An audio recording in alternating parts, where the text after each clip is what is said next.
Hey, what's up, guys? Welcome to episode 42 of 40 Years and 40 Beers. As always, it's your host, Bob Bain and Joe Massi, here for another episode. What's going on, Mass? Nothing much, man. How are you? Not bad, not bad. Been playing a lot of travel baseball over the past couple weekends, which is why we've had this little hiatus. Life gets in the way, but we're going to be through that travel baseball season soon and be able to give you a lot Crazy more content. couple of weeks. How are they doing? How's the team doing? They're not bad. They're not bad. We won one tournament in March. We lost in the quarterfinals in the last two tournaments, but we got to play in two really cool venues, one in Maryland and one in Cortland, New York, up near Syracuse. That was an adventure. I was going to say, you were close to Canada, weren't you? Because it was May 2nd, and it was 38 degrees at 8 o'clock in the morning. That's crazy. It was out of control. That's crazy. Yeah, it was nuts. So, episode 2 stunk. Episode 3 was kind of okay. So, we're going to talk about both of them. So I think the only thing. What do you mean? What do you mean episode 2 stunk? I was just going to say the only decent part, it was filler. It was all filler. It was very slow. The only significant thing was that they let the kids see Jim dead. That was it. Like you already knew he was dead. You knew it was a matter of time before they found him. The only significance there was that it was a decision to let the kids find him and not Tabitha. By the man in yellow. No, find Jim hanging in the barn. No. What I mean is that's what. So see, I view it completely different. When I first saw that, I was like, "My God, how diabolical is that? That the monsters of the man in yellow hung that so that way the kids will be the one to find Jim." Right. That's insane. Yeah. That's bonkers. That's bananas. That was great. But that was the only, that couldn't hold the episode. That was the only good part of it. Well, I mean, we got a lot of other things. Like knowledge comes at a cost. Yeah, it was a little bit of a setup, but the episode in and of itself, like if we're going to do an episode per episode, that didn't qualify. You know what I'm saying? So one thing that I thought was really interesting about episode 2 was they start to realize that, especially Boyd, knowledge comes at a cost, right? So remember, he tells Jade that, hey, remember, the more that you start looking into these things and the more you uncover, the more this, whatever the hell it is going to push back. So what the hell is going to happen? Like, what do you think's actually going to happen from episode? I don't know. So was he talking about knowledge comes at a cost? Does that some people found out who the man in yellow is? Does that mean whatever Jade is trying to unlock, he shouldn't unlock? Is it both? So you don't really know exactly what he's referring to, or it could just be everything. You know what I mean? Yeah. But isn't there a part where like the man in yellow actually says like this is supposed to come later or happen later? But now I think Sophia says it. Okay. All right. My first gut reaction was he's talking about Boyd coming home and ratting out Smiley to everybody. Like, I think what he meant was Boyd should have kept his mouth shut. Boyd should have saw what he saw in that tunnel and not told a blessed person. Because if you notice... Well, he couldn't because Kenny already saw it.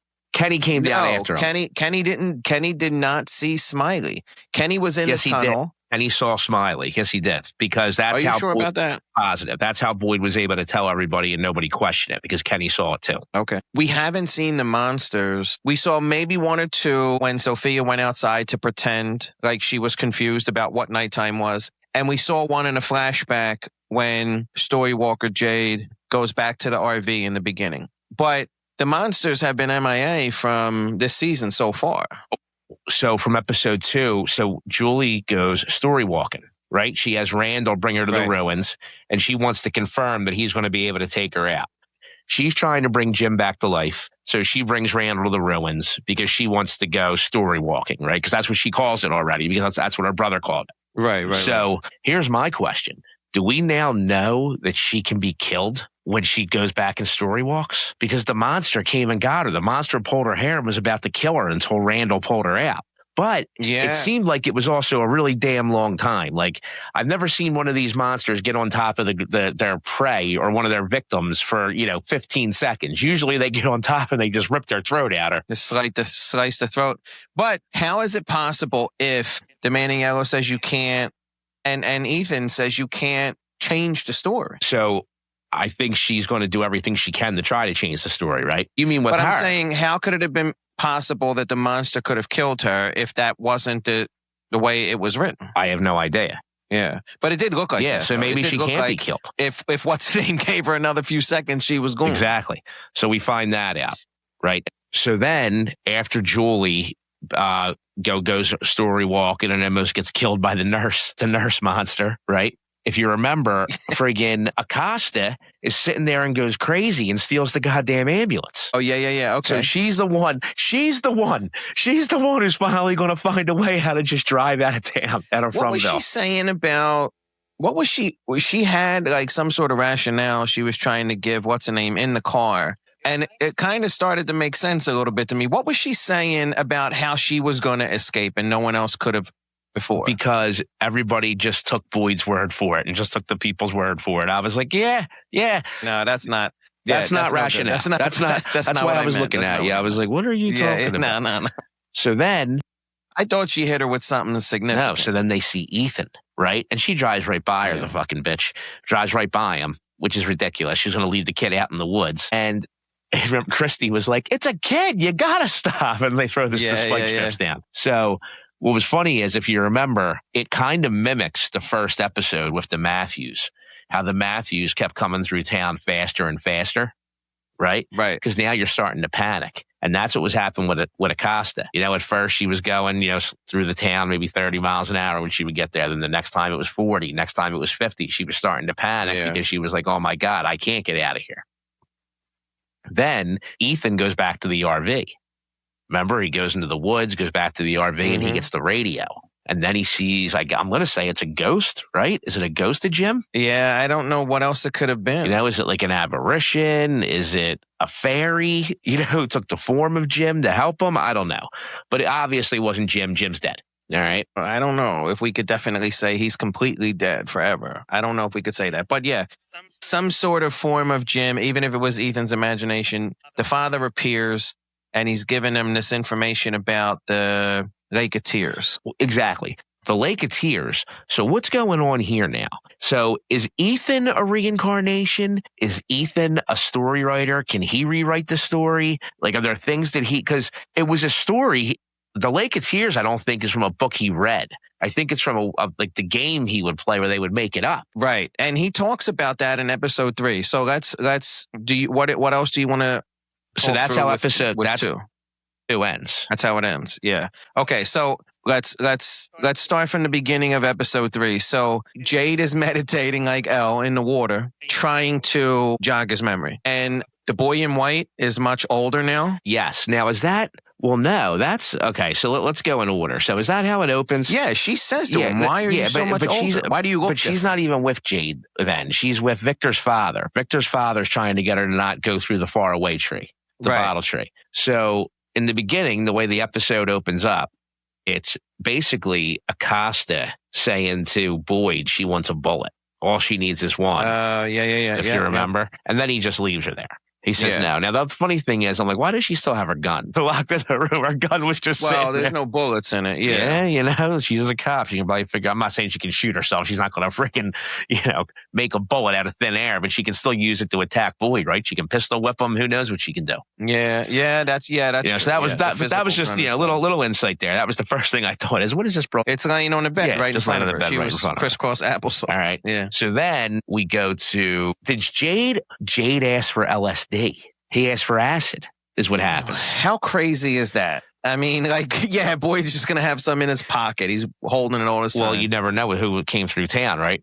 It's probably a legitimate question. But right there, he keeps saying, I'm trying to unlock something that I may have forgotten, right? So I can't believe he was asking if he had acid. I agree with you. Let me go on this fucking acid trip. Boyd was like, listen, the last thing we need right now is for your brain to be scrambled eggs. He was like... If the key to going home's in your brain, we ain't scrambling it. Yeah. So then you got Victor, right? All of a sudden says that he can show Ethan the Lake of Tears. Or he thinks. No, he said he'll take him to the lake. He'll take him to the lake if he says to him why he wants to go there after he gets there. Right. All right. So now Victor and Ethan go to the lake and they see Jade meditating there. But that's not the Lake of Tears. That's not the Lake of Tears. Ethan knows it's not the Lake of Tears. So now Jade's meditating, right? Trying to figure out. Like Elle. trying to figure out what's going on. So once Ethan starts saying to Jade basically that I saw my dad and I have to find the Lake of Tears. If you remember, Jade kind of looks at him like, the Lake of Tears, what's that? Yeah. And then that's when Ethan starts saying, it's a story I made up about this game I used to play. And then, of course, Jade's like, well, listen, buddy, stories are just stories. How do you know this is a real place? And then he says about Miranda, the stones with the red paint on them, or the red stones. My mom thought that was only a dream. She thought that was only a story. Maybe that, and it was here. It was here. Maybe that's what the Lake of Tears is for me. And I think that's a pretty. And he says, like, I don't know if I saw it, and then that's how I know of it here, or if I made it up, or if I know about it because it really existed. And he was like, he makes it seem like it's possible that it could exist. Number one. Number two, he could have either made it up or it could have been something legit from before he ended up there. Yeah, absolutely. Now, so the ending of that storyline is, which I'm really, really interested in, is they're walking down the path, right? And Victor sees the spot where the man in yellow left his clothes. Yeah. And he pisses himself. He's so goddamn scared. When you rewatched, did we know before that moment that Victor knew who he was? So I think there's been inklings, like the massacre that you always see. I almost wonder if that's from the Man in Black in the flashbacks where all the townspeople were killed, or the Man in Yellow. The Man in Black is lost. But, well, you could probably assume that he did it. But this is the first time we have confirmation that Victor knows who he is. Correct. And Jade and Ethan, and then eventually Tabitha and Victor's father. The episode ends with them not getting anything out of him except for, I thought he wasn't real, or I thought it was a dream. He's mumbling something like that as he's crying. But they know, like, it's legit, right? For him to, like, wet himself and be so worked up. And you look over, and the final scene is Jade finds shrooms. Correct. Now, that's the final scene in that storyline. The final scene. Right, yeah. Because we'll talk about the final scene, too, in a minute. But I also want to go back to what happened with Tabitha. Right, Tabitha. Right. So before they hear Ethan's voice, like you said, the father's trying to stop her from the tree, and they both look over and they see the boy in white, but he's older. Now, she doesn't say older, but she says, "Why do you look different?" Correct. Now, what's nuts is she confirms that what Victor's father was saying all along, that the tree probably wasn't going to take her back to the lighthouse. He says, I don't think it will, or I'm probably not. Yeah, probably not. But then he says, you're running out of time. You're so close, and you're running out of time. Close to what? Time for what? Exactly. That's why I love this show. That's why I love it. This is why I love it. Because it's about to get real, because it's about to get fast. And hold on. Sophia's in the diner after the double funeral. And it was either right before or right after she blames Jade's family for causing all this. No, she doesn't blame Jade's family. She blames the Matthews. Jim's family. Jim and Tabitha. Julie. I'm sorry. Not Jade. Yeah, so, but right before that, when Kenny's talking to her or when somebody's talking to her, they say that the Matthews family and Jade and his friend arrived at the same time on the same day. And she looks extremely confused by that information. When, in my mind, she's the reason that it happened in the first place. Well, we don't know if that's true, right? We still don't. I mean, look, there's still a lot of unanswered questions for all. The only thing we really know right now, we know two things about the Man in Yellow, okay? Three things. Victor knows who he is. Yeah. He can shapeshift. And he can come out during the day. That's really all we know about him. But you have to assume he or she or the thing has been there the entire time. How did that person, that thing that Sophia's representing at the moment, not know they showed up at the same time? I don't know. That's crazy to me. I don't know. Now, I would think that would absolutely be knowledge that thing had. Now, is it also because no, because he already knows that they found out they're the reincarnations. I don't know. Yeah, I don't know. That's a good question. That was wild to me. That's a good question. She looked confused by that information. Well, I'm wondering, are all the townspeople going to start turning on each other now? Like she said, this is when they tear each other apart, and she's kind of already planting the seed of the way she talked to Julie, and she'll start planting that seed. Like, all this started when the Matthews got here. We need to put them in the box, blah, blah, blah. You know what I mean? You have to imagine she could totally convince Sarah to do something crazy again. Sarah whacked her brother. So that's the thing. So there's the other question. The man in yellow, Sophia, was she obviously the voices from earlier in the series that were telling Sarah to kill Ethan and, kill Kenny's father? If I believe she was the voices, I have to believe she would have known the Matthews family and Jade arrived on the same day at the same time. For her to be confused by that leads me to believe she didn't know, which means that there's stuff going on that thing isn't privy to. Here's what's really interesting. We're 3 episodes in now, right? And besides when Sophia goes out at night, right, after she kills her father in episode 2, you know what I'm talking about? And the flashback to the nurse in the storywalker. We haven't really seen the monsters at all. Not at all. Not once. They've been MIA. Yeah, so I don't know that this season's even really about them at all. Yeah, I mean, I don't know. I think it's going to be all about the man in yellow, and I'm really, really, really excited now because Victor, flat out pissed himself and was shaking. So we know this is going to be some serious, serious shit. So before we get to the ending... Well, dude, there's other things. Hang on. I was going to say... What do you think's going on with Fatima? What are Fatima and Elgin up to? So... What is he getting all that dirt I for? saw a theory that she might be turning into something similar like a vampire. Because when vampires sleep in their coffins, they have to have earth or something in the coffin, and she doesn't have a coffin. So is she turning her bedroom into a coffin? Is this the beginning of the fact that? But why would she become why is she a vampire at all? I just had an idea. What did she just do? What did she just do? She gave birth to a monster. But she did what to her child? She did the same exact thing that the other ones did. She basically just sacrificed her child. So is now this the beginning of her turning into one of those things? You think it's like a slow process like how it is on Walking Dead? I don't know. This is that just hit me. I know she didn't sacrifice. But she would have that knowledge early. Though. I don't know. I know she didn't sacrifice her child knowingly, but it's still part of the process maybe because of Fromville. On a technicality, you could get her. She did it. Yeah. They caught her slipping. and hold on, did Randall get out from under the house before the episode ends? Yes, Randall's out from under because Julie has the books. Are you sure? Positive. And I don't want to talk about that because the rat coming out of the guy's mouth is something that I can never unsee again. Oh, that was nasty. Now we see him open up the books and confirm to her, and he yells up to her, and we see him walk back over the dead guy. But I don't know that we ever saw him actually get out of the house. Maybe he didn't. I got to rewatch. I forget. I wrote in my notes, is Randall actually going to get out from under the house or not? All right, then maybe he's not out. But what do you think about that theory? Is Fatima turning into one of the creatures? That's a strong possibility for sure. But the rest of them don't require Earth. We don't know that. We weren't there for the beginning. Well, they all live underground in tunnels. It's technically they're just dirt surrounded by dirt with openings carved out of them. Yeah. Okay. I'm picking up what you're throwing down.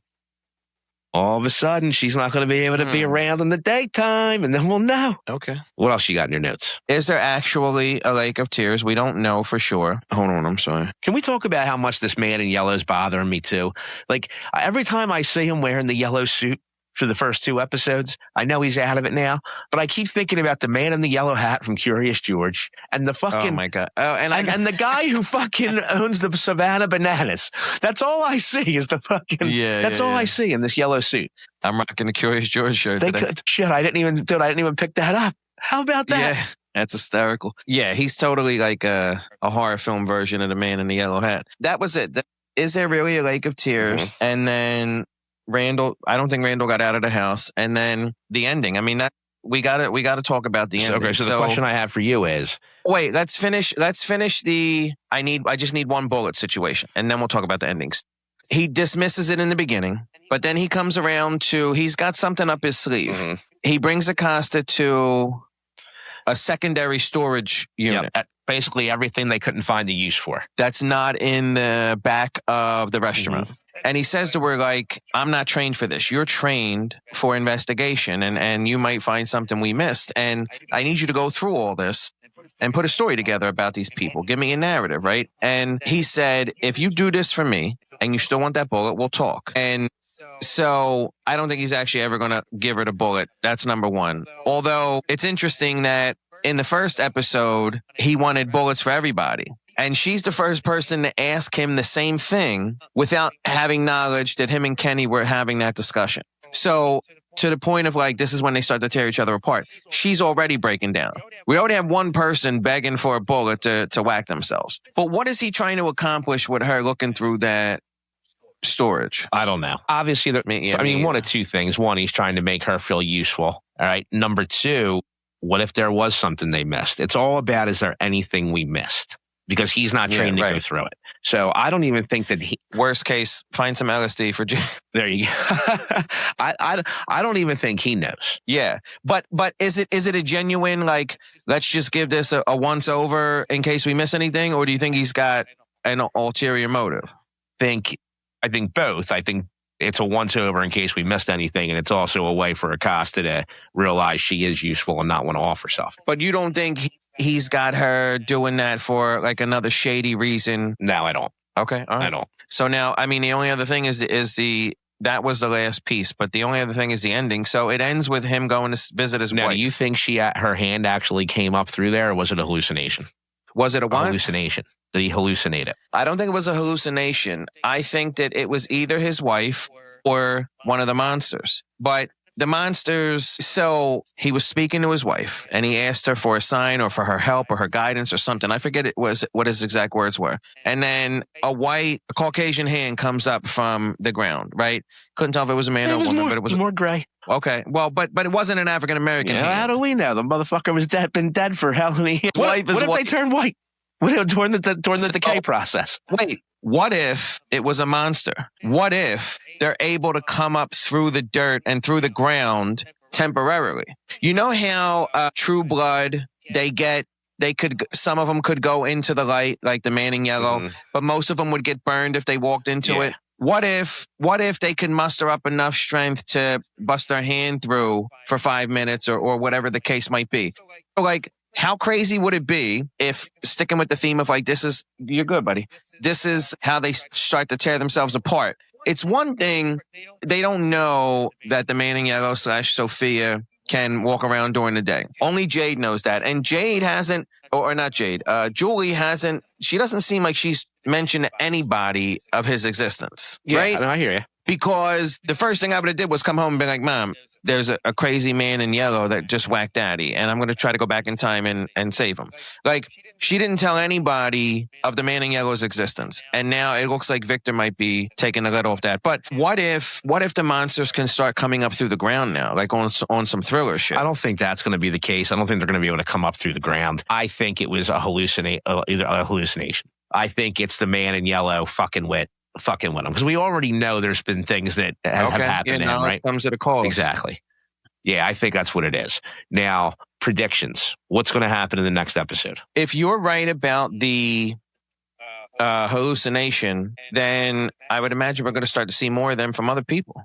I think two things are going to happen. I think one, we're going to see way more story walking. So definitely more story walking. We're going to see more story walking. I think we're going to see Sophia causing more trouble. I think the trouble is going to be between Boyd and Donna. I hope we get to see what Fatima's doing, and I don't know if she's gonna get her bullet, but I think Acosta's going to finish her research or her investigation, whatever she's doing over I think they're setting Acosta up to be a hero, is what I think. Okay. Because let's be honest. All right. So since setting her up to be a hero. So since day one, I've hated her. I'm like, I can't wait for her to get her throat ripped out by one of these things or get her insides ripped out. I can't wait. So now I think everybody feels that way. So it would be great writing for her to all of a sudden transition into being one of the heroes of the series. Do you think, who's the first main character to go next? What if Boyd is grooming her and Kenny gets whacked? I don't know if Kenny's going to get whacked. I don't think it's going to be Kenny. Because he's the closest to Sophia, and he already lost his mom and dad. Everyone else either came with no one or still has someone. Boyd's got his son, and he's got Fatima. The son's got Fatima. I think the son's going to get whacked. Oh, it would be really hard for Boyd to remain in charge if that happened. Yeah, I think. Oh, the Rage Room. Ellis and Elgin. Yeah, no, Ellis and Fatima went there. Yeah, I'm just saying. Ellis and Elgin are the two we get mixed up all the time. Yeah, and she looked like she was going to town on that windshield towards the end of that scene. No, she did. She did. That's crazy. I forgot all about the Rage Room. Yeah, they have these in Japan.